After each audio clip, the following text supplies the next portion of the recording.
ರೇಣುಕಾಚಾರ್ಯ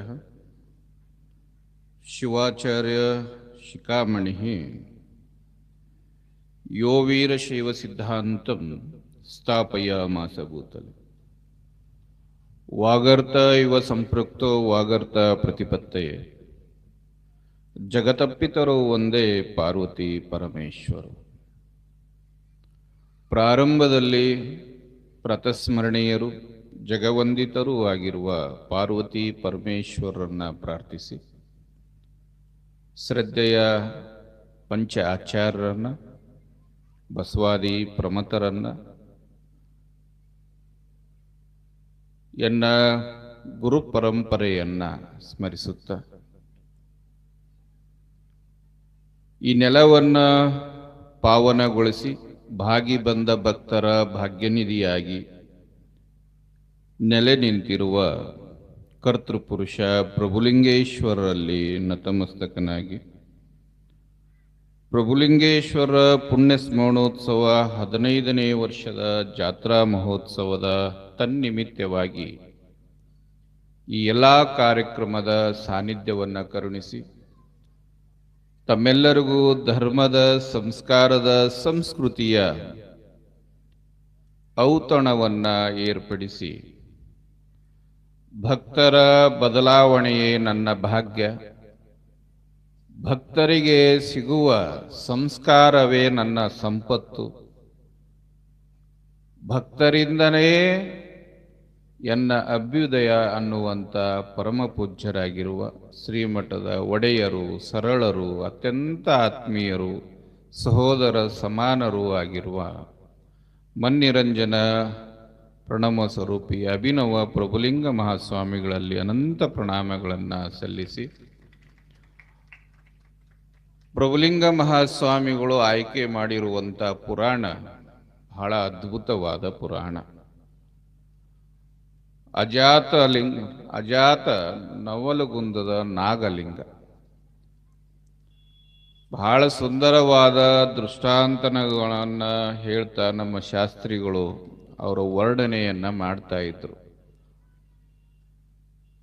ಎಷ್ಟು ಅದ್ಭುತವಾದ ಬದುಕನ್ನ ಅವರೆಲ್ಲ ಕಳೆದವರು, ಅವರೆಲ್ಲ ಸಿದ್ಧಾರೂಢರು, ನವಲಗುಂದದ ನಾಗಲಿಂಗರು, ಗರಗದ ಮಡಿವಾಳೇಶ್ವರರು, ಇವರೆಲ್ಲ ಸಮಕಾಲೀನರು. ಅವರೆಲ್ಲ ಒಂದೇ ಕಾಲದೊಳಗಿದ್ದವರು.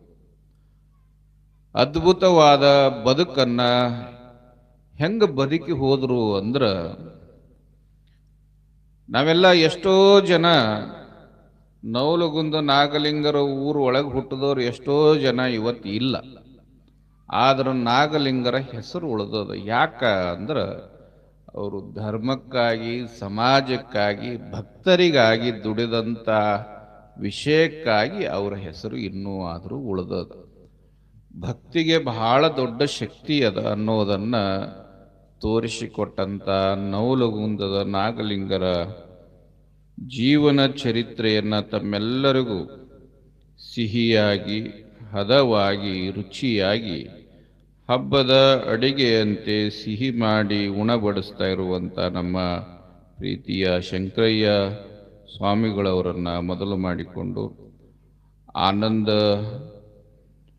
ಆನಂದ ನಂದಿಕೋಲ್ಮಠರವರೇ, ಶಾಂತಕುಮಾರ್ ಹಿರೇಮಠರವರೇ ಈ ಕಾರ್ಯಕ್ರಮದ ನಿರೂಪಣೆ ಮಾಡುತ್ತಾ ನಮ್ಮ ಭಾಗದೊಳಗೆ ಧರ್ಮದ ಧ್ವಜವನ್ನ ಸದಾ ಎತ್ತಿ ಹಿಡಿಯುವಂಥ ನಿರ್ವಹಣೆ ಮಾಡ್ತಾ ಇರುವಂಥ ಬಿರಾದರ್ ಸರ್ ಅವ್ರನ್ನ ಒಳಗೊಂಡು ಪ್ರಭುಲಿಂಗೇಶ್ವರ ಮಠದ ಎಲ್ಲ ಭಕ್ತ ಬಳಗವೇ, ಕಮಿಟಿ ವರ್ಗವೇ ಸೇರಿರುವ ಸಮಸ್ತ ಮಾತೆಯರೇ, ಪ್ರತಿ ವರ್ಷನೂ ಕೂಡ ಗುರುಗಳು ಬಂದಾನ್ ಹಿಡಿದು ಪುರಾಣ ಪ್ರವಚನವನ್ನ ಹಚ್ಚುವಂಥದ್ದನ್ನ ರೂಢಿ ಮಾಡ್ಯಾರ. ಇದು ಯಾಕ ಅನ್ನೋದನ್ನ ನೀವು ಪ್ರಶ್ನೆ ಮಾಡ್ಕೋಬೇಕು. ಯಾಕೆ ಗುರುಗಳು ಪ್ರತಿ ವರ್ಷ ನಾವು ಸ್ವಲ್ಪ ಕೂಡಲಿ, ಬಹಳ ಕೂಡಲಿ, ನಾವು ಕೂಡದೇ ಇರಲಿ ಮತ್ತು ಏನೂ ಕೊಡದೇ ಇರಲಿ, ಆದರೂ ಗುರುಗಳು ಪುರಾಣ ಪ್ರವಚನವನ್ನು ಹಚ್ಚುವಂಥದ್ದನ್ನು ಯಾಕೆ ಮಾಡ್ತಾರ ಅನ್ನೋದನ್ನು ನಾವು ವಿಚಾರ ಮಾಡುವಂಥ ಒಂದು ಸಂಗತಿ. ನಿಮಗೆ ಮಹಾಭಾರತದೊಳಗೆ ಭೀಷ್ಮ ಅಂತ ಭೀಷ್ಮ ಪಿತಾಮಹ ಅನ್ನುವಂಥ ವ್ಯಕ್ತಿ ಬರ್ತಾನೊಬ್ಬ. ಗೊತ್ತಿರಬೇಕು, ಭಾಳ ಜನ ಮಹಾಭಾರತವನ್ನು ನೋಡಿರಿ, ಓದಿರಿ. ಕೆಲವು ಜನ, ಬಹಳ ಜನಕ್ಕೆ ಈಗ ಓದೋ ಹವ್ಯಾಸ ಕಮ್ಮಿ ಆಗ್ಯದ. ಮಹಾಭಾರತ ಮತ್ತು ರಾಮಾಯಣ, ಸಿದ್ಧಾಂತ ಶಿಖಾಮಣಿ, ವಚನಗಳು ಇವೆಲ್ಲ ಓದುವಂಥವು. ಓದಿಗೆ ಏನು ಬೆಲೆ ಅಂದ್ರೆ ನಮ್ಮ ಬದುಕಿನ ದಿಕ್ಕನ್ನು ಬದಲಿಸುವಂಥ ಶಕ್ತಿ ಅವೆಲ್ಲ ಗ್ರಂಥಗಳಿಗೆ ಅದ.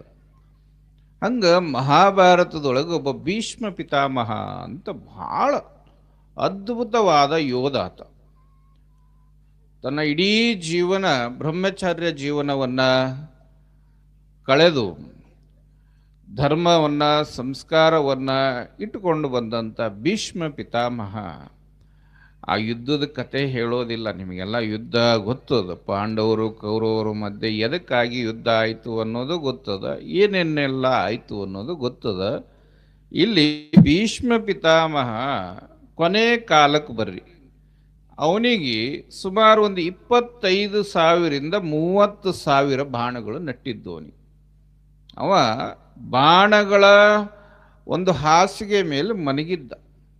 ನುಣುಪಾದ ಚೂಪಾದ ಬಾಣಗಳು ಅವನ ಶರೀರವನ್ನು ಹೊಕ್ಕಿದ್ದು. ಹೊಕ್ಕದಾಗ ಎಲ್ಲರೂ ನೀವು ಆರಾಮ್ ತಪ್ಪದಾಗ ಹೋಗೋಗಿ ಮಾತಾಡಿಸಿ ಬರ್ತಿರ್ತೀರಿ.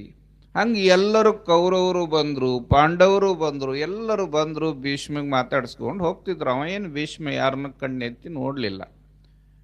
ಆದ್ರೆ ಕೊನೆಗೆ ಅಲ್ಲಿ ಬಂದವರು ಯಾರು ಅಂದ್ರೆ ಕೃಷ್ಣ ಪರಮಾತ್ಮ, ಹಾಗೆ ಅರ್ಜುನ, ಯುಧಿಷ್ಠರ 3 ಜನ ಬಂದರು. ಬಂದು ಭೀಷ್ಮ ಪಿತಾಮಹನ ಹತ್ರ ಸಪ್ಪಳ ಆದ ತಕ್ಷಣ ಯಾರು ಅಂತ ಕೇಳ್ದ. ಭೀಷ್ಮ ಪಿತಾಮಹ ಕಣ್ಣು ಮುಚ್ಚಿದ್ದ. ಯಾರು ಅಂತ ಕೇಳಿದಾಗ ಕೃಷ್ಣ ಬಂದಾನ, ಅರ್ಜುನ ಬಂದಾರ, ಯುಧಿಷ್ಠರು ಬಂದಾರ ಅಂದಾಗ, ಕೃಷ್ಣ ಬಂದಾನ ಅಂದ ತಕ್ಷಣನೇ ಭೀಷ್ಮ ಪಿತಾಮಹ 2 ಕಣ್ಣುಗಳನ್ನು ತೆರೆದು ಕೃಷ್ಣನ ಕಡೆ ನೋಡ್ದ. ಏ ಕೃಷ್ಣ ಪರಮಾತ್ಮ, ನೀ 3 ಲೋಕದ ಒಡೆಯ, ಬಾಯಿ ಒಳಗೆ ಬ್ರಹ್ಮಾಂಡವನ್ನು ತೋರಿಸಿದಂಥವ, ನಿನಗೆ ಗೊತ್ತಿರದೇ ಇರುವಂಥದ್ದು ಏನಿಲ್ಲ ಜಗತ್ತಿನೊಳಗೆ. ನಾನು ಇಡೀ ಜೀವನ, ಈ ಜೀವನ ಅಲ್ಲ 22 ಜನ್ಮಗಳವರೆಗೂ ನಾನು ತಿರುವಿ ಹಾಕೀನಿ. ಒಂದೇ ಒಂದು ಸಣ್ಣ ಕೀಟಕ್ಕೂ ಕೂಡ ನನ್ನಿಂದ ತೊಂದರೆಯಾಗಿಲ್ಲ. ಒಂದೇ ಒಂದು ಪ್ರಾಣಿ ಹಿಂಸೆ ಮಾಡಿಲ್ಲ, ಯಾರಿಗೂ ನಿಂದ ಆಡಿಲ್ಲ, ಯಾರಿಗೂ ಕೆಟ್ಟದ್ದನ್ನು ಬಯಸಿಲ್ಲ. ಬಹಳ ಪರಮ ಪಾವಿತ್ರತೆಯಿಂದ ನಾನು 22 ಜನ್ಮ ಯಾರಿಗೂ ತೊಂದರೆ ಕೊಡದೇ ಇರುವಂಗೆ ಬದುಕದಂಥವನಿಗೆ ಇವತ್ತು 25ರಿಂದ 30,000 ಬಾಣಗಳು ನಟ್ಟಾವ. ಇದರ ಕಾರಣ ಏನು ಅಂತ ನೀವೆಲ್ಲ ಕೇಳ್ತಿರ್ತೀರಲ್ಲ.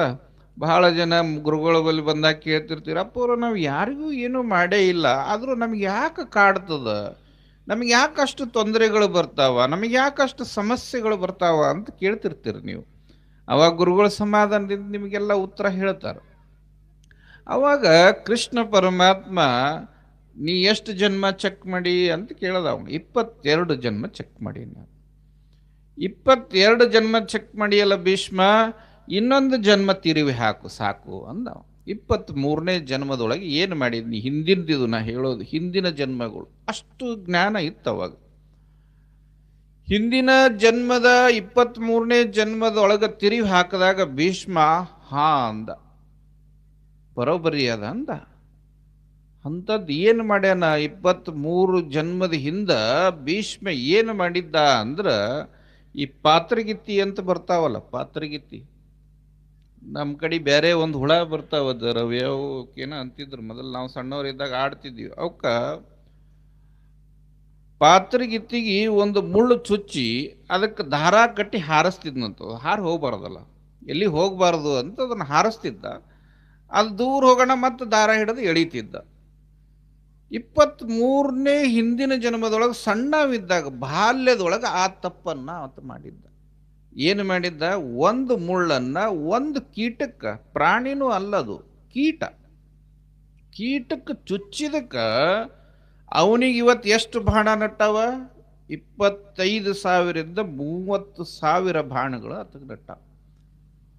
ನಮ್ಮ ಜನ್ಮದೊಳಗೆ ಈಗೇನು ನಮಗೆ ಕಷ್ಟಗಳು ಬರ್ತಾವಲ್ಲ, ನಮಗೇನು ತೊಂದರೆಗಳು ಬರ್ತಾವಲ್ಲ, ನಾವು ಇದೇ ಜನ್ಮದಾಗ ಮಾಡಿದ್ದಲ್ಲ, ಇದು ಪ್ರಾರಬ್ಧ.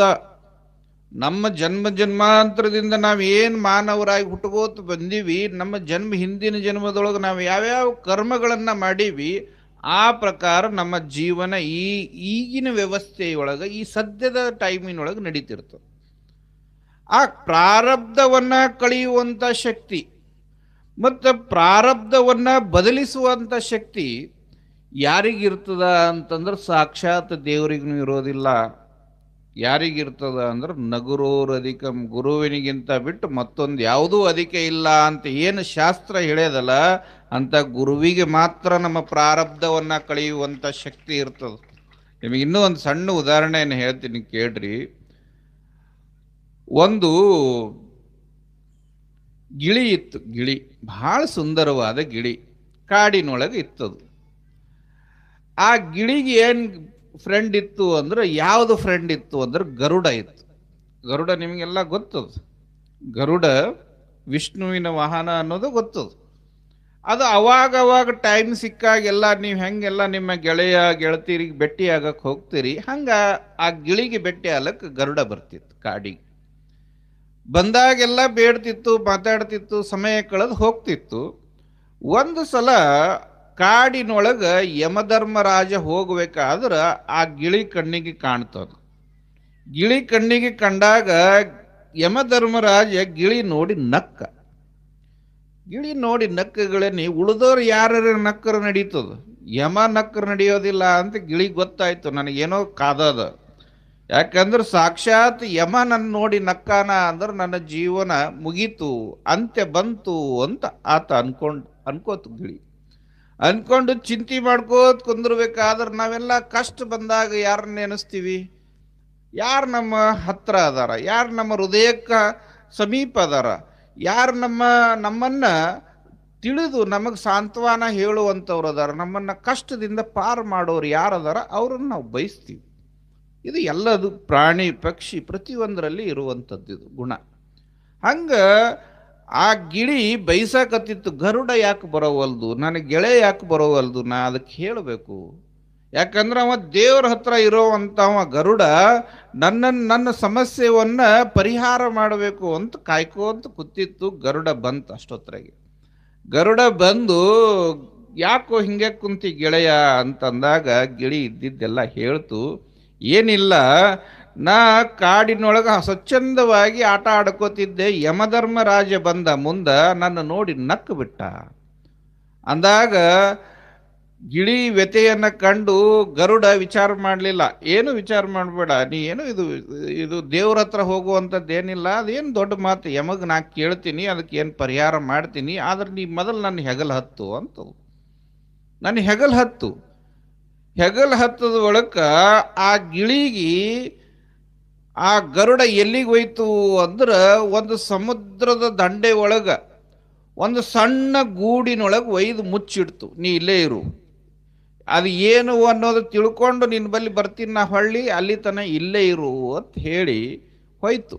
ಗರುಡ ಹೋಯ್ತು. ಎಲ್ಲಿಗೆ ಹೋಯ್ತು? ಸೀದಾ ಯಮಲೋಕಕ್ಕೆ ಹೋಯ್ತು.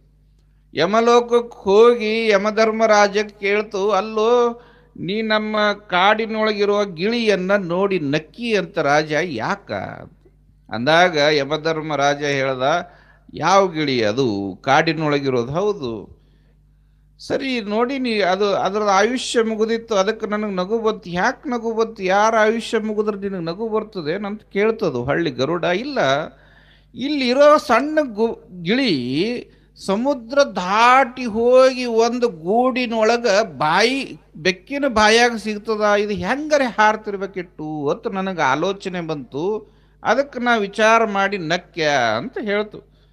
ಅನ್ನೋದ್ರಾಗೆ ಇದೇನೋ ಗಿಳಿಗೆ ಒಯ್ದು ಇಟ್ಟಿತ್ತಲ್ಲ ಮಾಡಿದಾಗ, ಅಲ್ಲೇ ಒಂದು ಬೆಕ್ಕಿತ್ತು. ಬೆಕ್ಕ ಆ ಗಿಳಿಗೆ ಹೊಡೆದು ತಿಂದು ಬಿಡ್ತು. ನಮ್ಮ ಜನ್ಮದೊಳಗೆ ಏನು ಬರ್ದದ ಭಗವಂತ, ಏನು ಬರ್ದನ ಅದನ್ನು ಬದಲಿಸೋಕೆ ಯಾರಿಂದನೂ ಸಾಧ್ಯ ಇಲ್ಲ. ಗರುಡ ಎಲ್ಲ ದೇವ್ರ ಹತ್ರ ಇರೋದು, ದೇವರ ಸೇವೆ ಮಾಡೋದು, ಆದ್ರೂ ಕೂಡ ಗಿಳಿಯ ಸಾವನ್ನ ತಪ್ಪಿಸೋಕಾಗ್ಲಿಲ್ಲ. ನಾವು ಅದನ್ನ ಅರ್ಥ ಮಾಡ್ಕೋಬೇಕು ಸೂಕ್ಷ್ಮವಾಗಿ. ನಮ್ಮ ಪ್ರಾರಬ್ಧದೊಳಗೆ ನಮ್ಮ ಕರ್ಮಾನುಸಾರವಾಗಿ ಪ್ರತಿಯೊಂದು ಉಸಿರಿಗೂ ಕೂಡ ಲೆಕ್ಕ ಅದ. ಪ್ರತಿಯೊಂದು ಉಸಿರಿಗೂ ಕೂಡ ಲೆಕ್ಕ ಅದ. ಆ ಪ್ರಮಾಣದೊಳಗೆ ನಾವು ಬದುಕುವಂಥ ಮಾನವರಿಗೆ ನಮ್ಮ ಜನ್ಮದ ಬಂದಿರುವಂಥ ಪ್ರಾರಬ್ಧವನ್ನ ಕರ್ಮವನ್ನ ಕಳೆಯುವಂಥ ಶಕ್ತಿ ಯಾರಿಗದಂದ್ರೆ ಗುರುವಿಗೆ ಮಾತ್ರ ಅದ. ಅದಕ್ಕೆ ಗುರು ಆದವ ಏನು ಮಾಡ್ತಾನ ಅಂದ್ರೆ ಭಕ್ತರಿಗೆ ಕರ್ಮಗಳನ್ನ ಮಾಡದೇ ಇರುವಂತ ಕಾಯಕವನ್ನ ಕಲಿಸ್ತಾನ, ಕರ್ಮಗಳನ್ನ ಮಾಡದೇ ಇರುವ ಕಾಯಕಗಳನ್ನ ಕಳಿಸ್ತಾನ. ಅದರಿಂದ ಜೀವನ ಸಫಲ ಆಗ್ಲಿ ಅನ್ನೋ ದೃಷ್ಟಿಕೋನ ಗುರುವಿನ ಹತ್ರ ಇರುತ್ತದೆ. ಅದಕ್ಕೆ ಪ್ರತಿ ವರ್ಷನೂ ಕೂಡ ಗುರುಗಳು ಏನ್ ಮಾಡ್ತಾರ ತಂಗಿ, ಪುರಾಣ ಹಚ್ತಾರ, ಪ್ರವಚನ ಹಚ್ತಾರ, ಸ್ವಾಮಿಗಳನ್ನ ಕರೆಸ್ತಾರ, ಹಿತವಚನಗಳನ್ನು ಹೇಳಿಸ್ತಾರೆ. ಹಿತವಚನಗಳನ್ನು ಯಾಕೆ ಹೇಳಿಸ್ತಾರೆ? ಸುಭಾಷಿತಕಾರ ಬರೀತಾನ, ಪೃಥ್ವಿಯಾನಿ ತ್ರೀಣಿ ರತ್ನಾನಿ ಜಲಂ ಅನ್ನಂ ಸುಭಾಷಿತಂ ಮೂಢೈ ಪಾಷಾಣ ಖಂಡೇಶು ರತ್ನ ಸಂಜ್ಞ ವಿಧೀಯತೆ ಅಂತ ಬರೀತಾನ. ಭೂಮಿ ಮೇಲೆ 3 ರತ್ನಗಳದಾವು. ಯಾವುವು ಅಂತಂದ್ರೆ ಒಂದನೇದು ಜಲಂ, ನೀರು. ಒಂದೇ ರತ್ನ ಅಂದ್ರೆ ನೀರು. ನೀರಿಲ್ಲದೆ ಯಾವ ಜೀವಿ ಸಂಕುಲನೂ ಬದುಕೋಕ್ಕಾಗೋದಿಲ್ಲ. ಎರಡನೇದ್ದು ಅನ್ನಂ, ಅನ್ನ ಇಲ್ಲದೇನೆ ಯಾವುದು ಜೀವಿ ಸಂಕುಲ ಬದುಕೋಕ್ಕಾಗೋದಿಲ್ಲ. ಇನ್ನು ಮೂರನೇದು ಯಾವುದು ಅಂದ್ರೆ ಸುಭಾಷಿತಂ, ಒಳ್ಳೆಯ ಮಾತುಗಳು. ಇದು ರತ್ನಕ್ಕೆ ಸಮಾನ ಅಂತ ಆ ಸುಭಾಷಿತಕಾರ ಬರೀತಾನೆ. ರತ್ನಕ್ಕೆ ಸಮಾನವಾದದ್ದು ಅಂತ ಒಂದು ರತ್ನ ನನ್ನ ಭಕ್ತರಿಗೆ ಸಿಗಲಿ, ನನ್ನ ಭಕ್ತರ ಬದುಕು ಬದಲಾಗಲಿ, ಅವರ ದೈನಂದಿನ ಜೀವನದೊಳಗೆ ಸಂಸ್ಕಾರದಿಂದ ಅವರು ಬದುಕುವಂಥವ್ರಾಗಲಿ. ಇದು ಮಾನವರಾಗಿ ಹುಟ್ಟ್ಯಾರ ಅಂದ ಬಳಿಕ ಇವರನ್ನ ಸರಿಯಾಗಿ ದಡವನ್ನ ಸೇರಿಸಬೇಕು, ಇವರನ್ನ ಮಹಾದೇವರು ಮಾಡಬೇಕು ಅನ್ನೋ ಪ್ರಯತ್ನ ಪಡುವಂತ ಏಕೈಕ ನಿಸ್ವಾರ್ಥ ಜೀವಿ ಯಾರು ಅಂದ್ರೆ ಅದು ಗುರು ಮಾತ್ರ ಅನ್ನೋದನ್ನ ನಾವು ಅರ್ಥೈಸ್ಕೋಬೇಕು. ಗುರು ಸಾಮಾನ್ಯವಾಗಿ ಯಾವುದನ್ನ ನೀವು ಏನನ್ನ ಅನ್ಕೋತೀರಿ ಗೊತ್ತಿಲ್ಲ. ಗುರುಗೆ ಏನಪ್ಪ, ನಮ್ಮಂಗೆ 2 ಕಾಲು ಅದಾವ, ಕಣ್ಣು ಅದಾವ, ಕಿವಿ ಅದಾವ, ನರರೂಪದೊಳಗಿರುವಂಥವ ಅಂತ. ಆದ್ರೆ ಗುರುವಿನಲ್ಲಿರುವಂಥ ಶಕ್ತಿ ಅದು ಯಾವ ಭಗವಂತನ ಹತ್ರನೂ ಇರೋದಿಲ್ಲ. ಅದಕ್ಕಾಗಿ ನಗುರೋರಧಿಕಂ, ಗುರುವಿನಿಗಿಂತ ಅಧಿಕವಾದದ್ದು ಯಾವುದೂ ಇಲ್ಲ ಅನ್ನೋದನ್ನು ನಾವು ಅರ್ಥೈಸ್ಕೋಬೇಕು. ನಮ್ಮ ಜೀವನದೊಳಗೆ ನಾವೆಲ್ಲ ಇವತ್ತು ನೀವು ಇಲ್ಲಿ ಬಂದು ಕುಂತೀರಿ, ಇಲ್ಲೊಬ್ರು ಅಡಿಗೆ ಮಾಡ್ಯಾರ, ಈ ಅಡಿಗೆಗೊಬ್ರು ಸಾಮಾನ್ಯ ಕೊಟ್ಟಾರ, ಕೆಲವು ಮಂದಿ ಅಡಿಗೆ ತಯಾರು ಮಾಡ್ಯಾರ. ಈಗ ನೀವು ಎದ್ದ ಬಳಿಕ ನಿಮಗೆ ಅಡಿಗೆ ನೀಡ್ತಾರ, ದಾಸೋಗ ಮಾಡ್ತಾರ. ಈಗ ಇದನ್ನು ಕಲಿಸೋರು ಯಾರು ಕಲಿಸೋರು? ಈ ಮಂದ್ಯಾಗ ನಿಮಗೆ ಕಲಿಸೋರು ಯಾರು? ಒಬ್ಬ ಗುರು ಬೇಕಲ್ಲ. ಒಂದು ಹಡಗಿನೊಳಗೆ ಕೂತೀವಿ ಅಂದ್ರೆ ಅದು ಒಯ್ದು ದಂಡಿಗೆ ಮುಟ್ಟಿಸ್ಬೇಕು, ದಂಡಿ ಮುಟ್ಟಬೇಕು ಅಂದ್ರೆ ಒಬ್ಬ ನಾವಿಕ ಬೇಕಲ್ಲ. ಈ ಬದುಕಿಗೂ ಒಬ್ಬ ನಾವಿಕ ಬೇಕು. ಆ ನಾವಿಕನೇ ನಮ್ಮ ಜೀವನದ ನಾಯಕ, ಅವನೇ ಗುರುನಾಥ ಅನ್ನೋದನ್ನು ನಾವು ಅರ್ಥೈಸ್ಕೋಬೇಕು ಅನ್ನೋ ವಿಚಾರವನ್ನು ನಾವು ಅರ್ಥೈಸ್ಕೋಬೇಕು.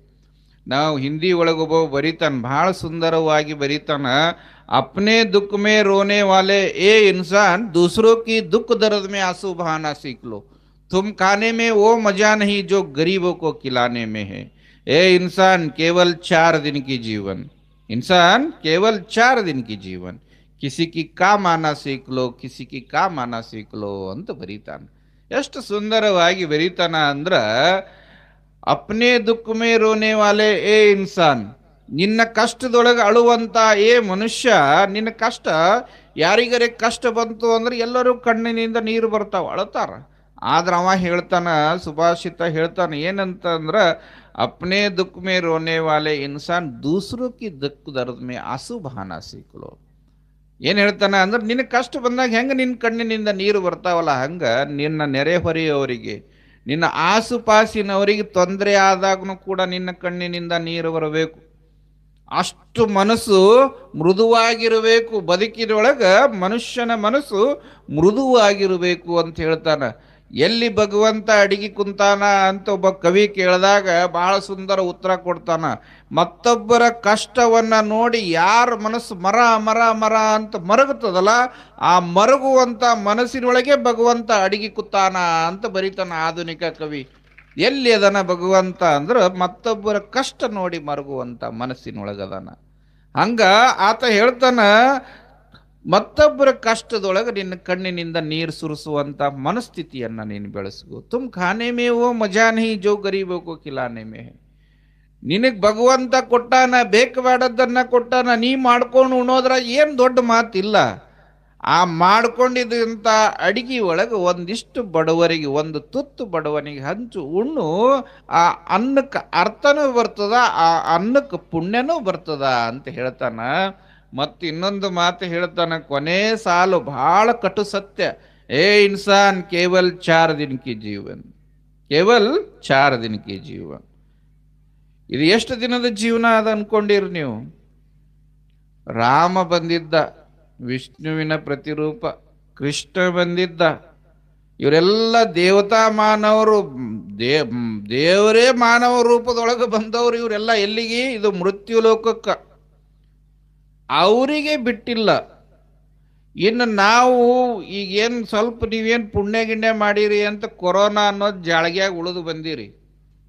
ಕೊರೋನಾ ಅನ್ನೋದು ಜಾಳಗಿ ಒಮ್ಮೆ ಬಂದಿತ್ತು, ಒಂದು 2-4 ವರ್ಷ 5 ವರ್ಷ ಆಯ್ತು. ಆ ಚಾಣ್ಯಾಗ ಎಟ್ಟೋ ಹೋಗ್ಯಾವಿಲ್ಲ ನಿಮ್ಮ ಊರಾಗ? ಗೊಳ್ಳು ಹೋಗ್ಯಾವಿಲ್ಲ? ಈಗ ಚಾಣ್ತಿರ್ತಿರಲ್ಲ, ಚಾಣಬೇಕಾದ್ರೆ ಗೊಳ್ಳೆಲ್ಲ ಮ್ಯಾಲ ಕುಂದಿರ್ತದೆ. ಅದನ್ನ ಏನು ಮಾಡ್ತೀರಿ? ಏನು ಮಾಡ್ತೀರವ? ತೊಗೊಂಡು ಹಿಂಗೆ ಬಡಿತೀರಿ, ಹೌದಿಲ್ಲ? ಗೊಳ್ಳ ತೊಗೊಂಡು ಏನು ಮಾಡ್ತೀರಿ? ಅದನ್ನು ಬಡಿತೀರಿ. ತೆಳಗೆ ಬಿದ್ದಿದ್ದು ತೊಗೊಂಡೋಗಿ ಅಡಿಗೆ ಮಾಡ್ತೀರಿ. ಈ ಕೊರೋನಾ ಅನ್ನೋ ಜಾಳಿಗೆಯಾಗ ಎಷ್ಟೋ ಬಿದ್ದು ಹೋಗ್ಯಾವ. ಈಗ ನೀವೇನು ಬಿದ್ದೀರಿ ತೆಳಗ, ನೀವು ಗಟ್ಟಿ ಇದೀರಿ, ನಿಮಗೆ ಆಯುಷ್ಯ ಗಟ್ಟಿ ಅದ. ಭಗವಂತ ನೀವೆಲ್ಲ ಬದುಕಲಿ ಅಂತ ಬಿಟ್ಟಾನ. ನೀವು ಪುಣ್ಯವನ್ನ ಮಾಡ್ರಿ, ನಿಮ್ಮ ಜನ್ಮದೊಳಗೆ ಒಂದಿಷ್ಟು ಸತ್ಕಾರ್ಯಗಳನ್ನ ಮಾಡ್ರಿ ಅಂತ ಬಿಟ್ಟಾನ.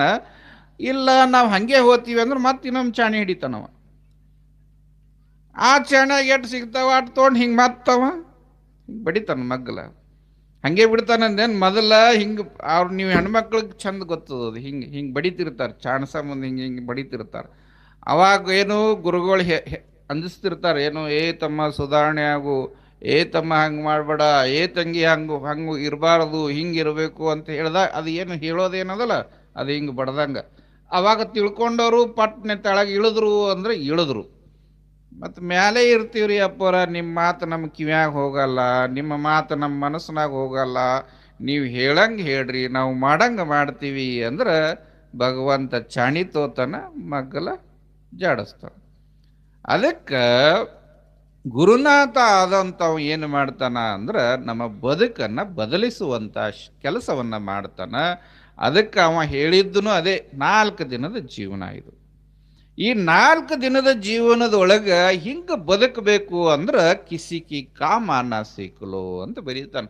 ಇನ್ನೊಬ್ಬರಿಗಾಗಿ ಒಂದಿಷ್ಟು ಬದುಕೋದನ್ನು ಕಲಿ, ಒಂದು ಸ್ವಲ್ಪ ಒಂದಿಷ್ಟಾದ್ರೂ ನಿನ್ನ ಬದುಕಿನೊಳಗೆ ನಿನಗೆ ಬೇಕಾದಂಗೆ ನೀ ಬದುಕು.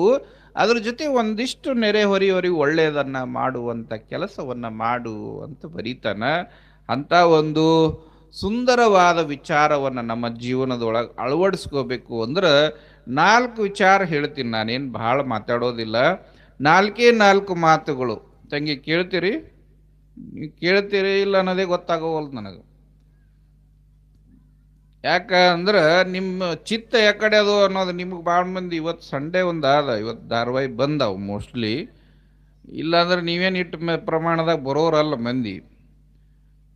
ಮತ್ತು ಬಂದ್ರೂ ಕೆಲವು ಮಂದಿ ಮೊಬೈಲ್ ಕೊಳ್ಳಾಗ ಹಾಕೊಂಡು ಲಿಂಗಪ್ಪಗೆ ನೋಡ್ಕೊಂಡಾಗ ಹಿಂಗೆ ನೋಡೋರು ಭಾಳ ಮಂದಿ ಇರ್ತಾರೆ. ಪುರಾಣದಾಗ ತಲೆ ಕಾಣಬೇಕು, ಕಣ್ಣಿಗೆ ಮೊಬೈಲ್ ಕಾಣಬೇಕು, ಹಿಂಗೂ ಅದ ಮಂದಿಗೆ. ಆದ್ರೆ ಅಗರ್ಕೇಡ್ದೊಳಗೆ ಇವತ್ತರೇ ನನಗೆ ರಾತ್ರಿ ಕನಸ್ದಾಗ ನೀ 3 ರೋಡೇ ಬರ್ತದೆ, ಪಕ್ಕಾ ಬರ್ತದೆ. ಆ ಅಜ್ಜರಿಗೆ ಚಲೋ ಅದೇನು, ಅಪ್ಪವ್ರು ನಿಮ್ಮ ಊರಿಗೆ ಬರೋದು ಏನು ದೊಡ್ಡ ಮಾತ್ರಿ, ಒಂದು 15-20 ನಿಮಿಷನಾಗ ಬರ್ತೀನಿ, 20 ಕಿಲೋಮೀಟ್ರ್ ಆದ ಅಂದ್ರೆ ನಮ್ಮ ಗಾಡಿಗೆ ಒಂದು 10 ಇಲ್ಲ 12 ನಿಮಿಷ ಆಯ್ತು. ನಾನು ಅನ್ಕೊಂಡಿನಿ ಬಿಟ್ಟು 1 ತಾಸಾಯ್ತು. ನಾ ಹಿಂಗೆ ಕಣ್ಣು ಮುಚ್ಚಿ ಕೂತ್ಬಿಟ್ನಪ್ಪ, ನಾ ಏನು ರೋಡೇ ನೋಡಲ್ಲ ಅಂದೆ. ಇನ್ನು ಮಕ್ಕೊಂಡಾಗ ಅದೇ ಬರಂಗೆ ಕಾಣ್ತದ. ಅಂಥ ಭಯಾನಕ ರೋಡ್ ಅದು. ಹೆಂಗರೆ ಅಡ್ಡಾಡ್ತಿರೋ, ಹೆಂಗರೆ ಬದುಕ್ತಿರೋ, ಯಾರನ್ನ ಪ್ರಶ್ನೆ ಮಾಡಬೇಕು ಅನ್ನೋದು ಗೊತ್ತಿಲ್ಲ, ಹೆಂಗೆ ನಾವು ಅದನ್ನು ಸರಿ ಮಾಡ್ಕೋಬೇಕು ಅನ್ನೋದು ಯಾರಿಗೂ ಗೊತ್ತಿಲ್ಲ. ಅದ್ರ ಬಗ್ಗೆ ಯಾರಿಗೆ ತಲೆ ಕೆಡಿಸ್ಕೊಳ್ಳೋಷ್ಟು ಸಮಯನೂ ಇಲ್ಲ. ಭಗವಂತ ಎಲ್ಲರಿಗೂ ಅಟ್ಟೇ ಸಮಯ ಕೊಟ್ಟಾನ ಕರೆ, ಆದ್ರೆ ನಿಮಗೆ ಅಗರ್ಕೇಡದವ್ರಿಗೆ ಟೈಮೇ ಕೊಟ್ಟಿಲ್ಲ ಮೋಸ್ಟ್ಲಿ. ಅಲ್ಲ, ಯಾವುದರಿ ಹೆರಿಗೆ ಹೆಣ್ಮಗಳು ಆ ಕಡೆ ಹೋದ್ರೆ ಹೆಂಗತ್ತ? ದವಾಖಾನಿ ಮುಟ್ತಾಳ್ರಿ ಇದರ ಏನು ಸೀರಿಯಸ್ ಇದ್ದಿದ್ದು. ಹಾ, ಸೀರಿಯಸ್ ಇದ್ದಿದ್ದು ಹೋದ್ರ ಅದೇನು ದವಾಖಾನಿ ಮುಟ್ಟಲ್ಲ ನನಗೆ ಅನ್ಸಿದ ಮಟ್ಟಿಗೆ. ಇಲ್ಲೇ ನಡವರಿಕೆ ಹೊಳ್ಳಿ ಓಂ ನಮ ಶಿವಾಯ. ಇವೆಲ್ಲ ನಮ್ಮೆಲ್ಲರ ಆದ್ಯ ಕರ್ತವ್ಯಗಳು ಇವು. ನನ್ನೂರ, ನನ್ನ ಸಮಾಜ, ನಮ್ಮವರು ಅನ್ನೋದು ಬೇಕಲ್ಲ. ಪ್ರಜ್ಞಾವಂತರಲ್ಲಿ ಆ ವಿಚಾರ ವಿವೇಕ ಬೇಕಲ್ಲ ಜೀವನದೊಳಗೆ. ಏನಿರ್ತದ ಅದ್ರಾಗ ಬದುಕಿ ಹೋಗೋದು ಅಂದ್ರೆ ಹೆಂಗ? ನಾವೆಲ್ಲ ಮಾನವರು ಅರಿವಿನ ಜನ್ಮಕ್ಕೆ ಬಂದೀವಿ ಇಲ್ಲಿ. ಇದು ಅರಿವಿನ ಜನ್ಮ, ಇದು ಅರಿವನ್ನ ಬೆಳೆಸಿಕೊಳ್ಳುವಂಥ ಜನ್ಮಕ್ಕೆ ನಾವು ಬಂದೀವಿ ಅಂದ ಬಳಿಕ ನಾವು ಅರಿವನ್ನ ಅರಿಬೇಕು ಹೊರತು ಮರಿಬಾರದು ಅನ್ನೋದನ್ನು ನಾವು ಅರ್ಥೈಸ್ಕೋಬೇಕು ಅನ್ನೋ ವಿಚಾರವನ್ನು ಹೇಳಿ 4 ಮಾತು ಹೇಳ್ತೀನಿ ಎಂದಿದ್ದೆ. 4 ಮಾತು ಏನು ಅಂತಂದ್ರೆ, ಒಂದನೇದ್ದು ಈ ತಲೆಯನ್ನು ಕೊಟ್ಟನಲ್ಲ ಭಗವಂತ. ಮತ್ತು ನಂದು ಒಂದೇ ತಲೆ ಎತ್ತಿ ಹಿಡ್ಕೊಂಡಿರಿ, ನಿಮ್ಮೂ ಅದಾವಿಲ್ಲ ನೋಡ್ರಿ ಮುಟ್ಟಿ, ಇಲ್ಲೊಂದು ಆದಿಲ್ಲ ಮೇಲೆ. ಈ ತಲೆ ಏನು ಕೊಟ್ಟಾನಲ್ಲ ಭಗವಂತ, ಈ ತಲೆಯಿಂದ ಕೆಟ್ಟದ್ದನ್ನ ಯೋಚಿಸಬಾರದು. ಏನು ಮಾಡಬಾರ್ದು? ಕೆಟ್ಟದ್ದನ್ನ ಯೋಚಿಸಬಾರದು. ಎರಡನೇದು ಇಲ್ಲೊಂದು ಒಳಗದ ಮನಸ್ಸು ಅಂತ ಅದ. ಈ ಮನಸ್ಸಿನಿಂದ ಯಾರ ಬಗ್ಗೆ ಕೆಟ್ಟದ್ದನ್ನ ಭಾವಿಸಬಾರದು. ಮೂರನೇದು ಈ ಕೈಗಳಿಂದ ಯಾರಿಗೂ ಕೆಟ್ಟದ್ದನ್ನ ಮಾಡಬಾರದು, ಯಾರಿಗೂ ಕೆಟ್ಟದ್ದು ಮಾಡಬಾರದು. ನಾಲ್ಕನೇದು ಬಹಳ ಮುಖ್ಯವಾದದ್ದು, ಬಹಳ ಅಮೂಲ್ಯವಾದದ್ದು ಏನು ಅಂದ್ರೆ, ಈ ಬಾಯಿಯಿಂದ ಯಾರಿಗೂ ಕೆಟ್ಟದ್ದನ್ನ ಆಡಬಾರದು. ಇದೇ ಧರ್ಮದ ಸೂತ್ರ, ಇದೇ ಗುರು ತಿಳಿಸುವಂತ ಬದುಕಿಗೆ ಬೇಕಾದಂತ ಸಿದ್ಧಾಂತ. ಇಲ್ಲಿ ಗುರುಗಳು ನಿಮ್ಮನ್ನು ಕಲಿಸೋದೇನು ಇದೇ 4 ವಸ್ತುಗಳನ್ನ, ಇದೇ 4 ವಿಚಾರಗಳನ್ನ. ಇದನ್ನು ಯಾರ್ಯಾರು ನಿಮ್ಮ ಜೀವನದೊಳಗೆ ಅಳವಡಿಸ್ಕೋತೀರಿ, ನಿಮ್ಮ ಬದುಕು ಬಂಗಾರ ಆಗ್ತದೆ, ಇಲ್ಲಾಂದ್ರೆ ನಿಮ್ಮ ಬದುಕು ಬರಿದಾಗೆ ಉಳಿತದ. ಅದಕ್ಕಾಗಿ ಬದುಕನ್ನ ನಾವು ಬಂಗಾರ ಮಾಡ್ಕೋಬೇಕು ಅಂತಂದ್ರೆ, ನಮ್ಮ ಬದುಕಿನೊಳಗೆ ನಾವು ಒಂದಿಷ್ಟು ಎಂಟಿ ಮೈಂಡ್ ಇಸ್ ಡೆವಿಲ್ ವರ್ಕ್ಶಾಪ್ ಅನ್ನೋ ಹಂಗೆ ಖಾಲಿ ಮೆದುಳು, ಖಾಲಿ ಮನಸ್ಸು ಅನ್ನೋದೇನಿರ್ತದ ದೆವ್ವಗಳ ಕಾರ್ಯಕೊಠಡಿ ಇದ್ದಂಗಂತ. ಅದ್ರಾಗ ಒಂದಿಷ್ಟು ಜ್ಞಾನ ಅರಿವು ತುಂಬಿಕೊಂಡಾಗ ಮಾತ್ರ ನಮ್ಮ ಬದುಕು ಸಫಲ ಆಗೋಕ್ಕೆ ಸಾಧ್ಯ ಆಗ್ತದ ಅನ್ನೋ ದೃಷ್ಟಿಕೋನವನ್ನು ಇಟ್ಕೊಂಡು ಪ್ರಭುಲಿಂಗ ಸ್ವಾಮಿಗಳು ಪ್ರತಿ ವರ್ಷನೂ ಕೂಡ ಪುರಾಣ ಪ್ರವಚನಗಳನ್ನು ಹಚ್ಚಿ, ಎಲ್ಲೆಲ್ಲಿಂದನೇ ಅವ್ರಿಗೆ ಕಲಾವಿದರನ್ನ ಕರೆಸಿ ಅವರಿಂದ ಜ್ಞಾನದ ದಾಸೋಹವನ್ನು ಏರ್ಪಡಿಸುವಂಥ ನಿಮ್ಮ ಸ್ವಾಮಿಗಳು ಭಾಳ ಸುಂದರ ಮನಸ್ಸಿನ ಸ್ವಾಮಿಗಳವರು. ನಿಜವಾಗಿ ನಾ ಅವ್ರ ಬಗ್ಗೆ ಒಂದು ಮಾತನ್ನು ಹೇಳ್ತೀನಿ. ಎಷ್ಟು ಸುಂದರ ಸ್ವಾಮಿಗಳು ಅಂತಂದ್ರೆ, ಈಗ ಮಳೆ ಬರ್ತಿರ್ತದಲ್ಲ, ಈಗೇನು ಮಳೆ ಬರಲ್ಲ, ಈಗ ಬಂದರೂ ಅವಕಾಳಿ ಬರಬೇಕು. ಈಗ ಮಳೆ ಬರ್ತಿರ್ತದಲ್ಲ, ಎಷ್ಟು ಹನಿ ಭೂಮಿಗೆ ಬೀಳ್ತಾವೆ, ಲೆಕ್ಕ ಇರಲಾರ್ದಷ್ಟು ಬೀಳ್ತಾವೆ ಭೂಮಿಗೆ. ಕೆಲವೊಂದು ಹಳದ ಬೀಳ್ತಾವೆ, ಕೆಲವೊಂದು ಕೊಳದ ಬೀಳ್ತಾವೆ, ಕೆಲವೊಂದು ಎಲ್ಲೆಲ್ಲೋ ಬಿದ್ದು ರೋಡ್ ಮೇಲೆ ಬಿದ್ದು ರಸ್ತೆ ಮೇಲೆ ಬಿದ್ದು ಹರಿದು ಹೋಗ್ತಾವೆ. ಆದ್ರೆ ಆ ಮಳೆ ಹನಿಗಳು ಕೆಲವೊಂದು ಸಮುದ್ರದಾಗೂ ಬೀಳ್ತಾವೆ, ಸಮುದ್ರದಾಗ ಬಿದ್ದ ಹನಿಗಳೊಳಗೂ ಒಂದು ಹನಿ ಏನು ಮಾಡ್ತದೆ ಅಂದ್ರೆ ಕಪ್ಪಿ ಚಿಪ್ಪಿನೊಳಗೆ ಬೀಳ್ತದೆ. ಕಪ್ಪಿ ಚಿಪ್ಪಿನೊಳಗೆ ಬಿದ್ದ ಹನಿ ಏನಾಗ್ತದೆ? ಮುತ್ತಾಗ್ತದೆ. ಇಲ್ಲಿ ಕೋಟಿ ಕೋಟಿ ಜನ ಇಲ್ಲಿ ಬಂದಾರ, ಎಷ್ಟೋ ಮಂದಿ ಮಳೆ ಹನಿ ಹಂಗೆ ಭೂಮಿಗೆ ಮೇಲೆ ನಾವೆಲ್ಲ ಬಂದೀವಿ. ಅದ್ರಾಗ ಒಂದು ಹನಿ ಪ್ರಭುಲಿಂಗನ ಅಂಗಳದೊಳಗೆ ಬಿದ್ದದ, ಅದು ಮುತ್ತಾಗ್ಯದ. ಅದು ಮುತ್ತು ನಿಮ್ಮ ಅಗರಕೇಡಕ್ಕೆ ಬೆಲೆ ತರುವಂಥ ಮುತ್ತಾಗ್ಯದ. ಅದು ಸಾಮಾನ್ಯ ಮುತ್ತಲ್ಲ, ಅದು ಕಿರೀಟದ ಮೇಲೆ ಏರುವಂಥ ಮುತ್ತದು. ಅಂಥ ಮುತ್ತನ್ನು ನೀವು ಪಡೆದಿರಿ ಅಂದ ಬಳಿಕ ಅದನ್ನು ಅಷ್ಟೇ ಜೋಪಾನವಾಗಿ, ಅಷ್ಟೇ ಗೌರವದಿಂದ, ಅಷ್ಟೇ ಪ್ರೀತಿಪೂರ್ವಕವಾಗಿ ನೀವು ಕಾಳಜಿಯಿಂದ ಇಟ್ಕೊಂಡ್ರಿ ಅಂದ್ರೆ ನಿಮ್ಮ ಬೆಲೆನೂ ಹೆಚ್ಚಾಗ್ತದ, ಆ ಮುತ್ತಿನ ಹೊಳಪುನು ಹೆಚ್ಚಾಗ್ತದೆ. ಇಲ್ಲ ಅಂತಂದ್ರೆ ನೀವು ಅದನ್ನು ಮುತ್ತನ್ನು ನೀವು ಹೆಂಗೆ ಬೇಕಾದಂಗೆ ಕಿಮ್ಮತ್ತಿನ ವಸ್ತುವನ್ನು ತೊಗೊಂಡೋಗಿ ಎಲ್ಲರೂ ಇಟ್ರಿ ಅಂದ್ರೆ ಆ ಕಿಮ್ಮತ್ತಿನ ವಸ್ತು ಬೆಲೆನೂ ಹೋಗ್ತದ, ಹಾಗೆ ನಿಮ್ಮ ಜೀವನದೊಳಗೆ ಸಿಗುವಂಥ ಬೆಲೆನೂ ಕೂಡ ಕಮ್ಮಿ ಆಗ್ತದ. ಅಂಥ ಮುತ್ತನ್ನು ನೀವು ಭಾಳ ಚಂದ ಜೋಪಾನವಾಗಿ ಮಾಡಿ ಇಟ್ಕೋತೀರಿ ಅನ್ನೋ ಭರವಸೆ ಮೇಲೆ ಒಳಗಿರೋ ಪ್ರಭುಲಿಂಗರ ಆಶೀರ್ವಾದ ಮಾಡಿ ಈ ಮುತ್ತನ್ನು ನಿಮ್ಮ ಕೈಗೆ ಕೊಟ್ಟಾರ. ಈ ಮುತ್ತನ್ನು ಭಾಳ ಚಂದ ಜೋಪಾನ ಮಾಡಿ ಇಟ್ಕೊಳ್ಳುವಂಥ ಪ್ರಯತ್ನ ನೀವೆಲ್ಲ ಭಕ್ತರು ಮಾಡ್ತೀರಿ ಅನ್ನೋ ಒಂದು ಭರವಸೆಯ ಮಾತುಗಳನ್ನು ಆಡಿ ಬಹಳ ಸುಂದರವಾದ ವಿಚಾರಗಳನ್ನು ನಮ್ಮ ಶಾಸ್ತ್ರಿಗಳು, ಸಂಗೀತಗಾರರು, ನಮ್ಮ ತಬಲಾ ವಾದಕರು, ನಮ್ಮ ನಿರೂಪಕರು ಎಲ್ಲರೂ ಸೇರಿ ಇದು ಒಂದು ಸತ್ಸಂಗ ನಡಿಬೇಕು, ಶಿವಧ್ಯಾನ ನಡಿಬೇಕು, ಶಿವನ ಅನುಭವ ನಮಗೆ ಆಗಬೇಕು ಅನ್ನೋ ದೃಷ್ಟಿಕೋನದಿಂದ ಬಹಳ ವ್ಯವಸ್ಥಿತವಾಗಿ ಇಲ್ಲಿ ಕಾರ್ಯವನ್ನು ಕೈಗೊಂಡಾರ. ಆ ಕಾರ್ಯ ಸಫಲವಾಗಲಿ. ವರ್ಷದಿಂದ ವರ್ಷಕ್ಕೆ ಇದು ಹೆಚ್ಚಿನ ಪ್ರಮಾಣದೊಳಗೆ ಬೆಳೆದು ಈ ಪ್ರಭುಲಿಂಗೇಶ್ವರನ ಆಶೀರ್ವಾದದಿಂದ ನಿಮ್ಮೆಲ್ಲರ ಮನೆ ಮಕ್ಕಳು ವಿದ್ಯಾವಂತರಾಗಲಿ, ಬುದ್ಧಿವಂತರಾಗಲಿ, ನಾಡು ನುಡಿಯನ್ನು ಕಟ್ಟುವಂಥ ವೀರ ಯೋಧರಾಗಲಿ ಅಂತ ತುಂಬು ಹೃದಯದಿಂದ ಹಾರೈಸಿ ನನ್ನ ಮಾತುಗಳನ್ನು ಪೂರ್ಣಗೊಳಿಸುತ್ತೇವೆ. ಓಂ ಶಾಂತಿ ಶಾಂತಿ ಶಾಂತಿ. ರಾಧೆಯು ಕೂಡ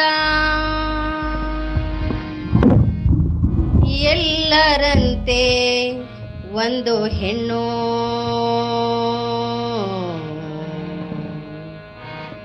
ನನಗೂ ಆಕೆ ಕೃಷ್ಣನ ತೋರುವ ಪ್ರೀತಿಯ ನೀಡಿದ ಕಣ್ಣು.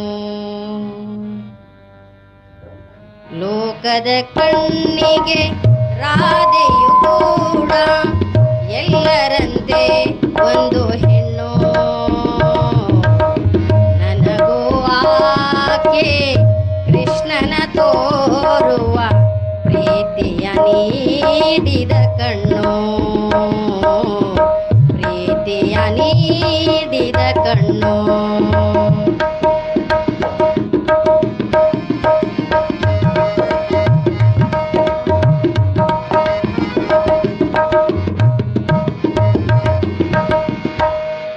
ತಿಂಗಳ ರಾತ್ರಿ ತೊರೆಯು ಸಮೀಪ, ತಿಂಗಳ ರಾತ್ರಿ ತೊರೆಯು ಸಮೀಪ, ಉರಿದರೆ ಯಾವುದು ದೀಪ, ಉರಿದರೆ ಯಾವುದು ದೀಪ. ಯಾರೋ ಮೋಹನ ಯಾವ ರಾಧೆಗೂ, ಯಾರೋ ಮೋಹನ ಯಾವ ರಾಧೆಗೂ ಪಡುತ್ತಿರುವರು ಪರಿತಾಪ, ಪಡುತ್ತಿರುವರು ಪರಿತಾಪ. ಲೋಕದ ಕಣ್ಣಿಗೆ